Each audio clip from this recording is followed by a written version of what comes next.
talk about all this, Paul. What is it that makes these so-called lone wolves different, more dangerous, more threatening, and where do they come from?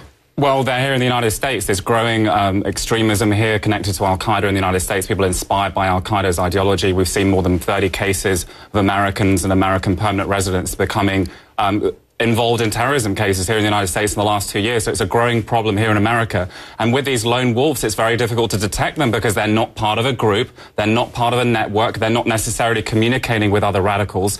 So it's very, very difficult to stop them launching attacks. So what can be done? Look, what you're saying, conspiracies always bleed information. You pick it up through wiretaps because people are talking to each other. A lone wolf, by definition, if he or she is acting individually, how do you drill down, find them, and find out what they're up to? What the FBI has done, for example, is look at high-risk individuals and on occasion launch sting operations. Also, a number of law enforcement agencies here in the United States have now undercover cyber agents who are actually communicating with these extremists online and trying to assess whether they really pose a threat, Elliot. But when you say you try to identify them, what are you looking for? I mean, seems to me where it gets so difficult. Obviously, if we have an ideology like Al-Qaeda's, you can go to certain websites, who is communicating there. But let's face it, these lone wolves often are not just radical Islam. And so if the FBI, the CIA are worried about this, where else do they begin to look? Well, there's sort of warning signs online. It's often online. They're on sort of Facebook or other sites. They're communicating with other extremists. It's sort of a virtual echo chamber. And if they're interacting with others and some of their rhetoric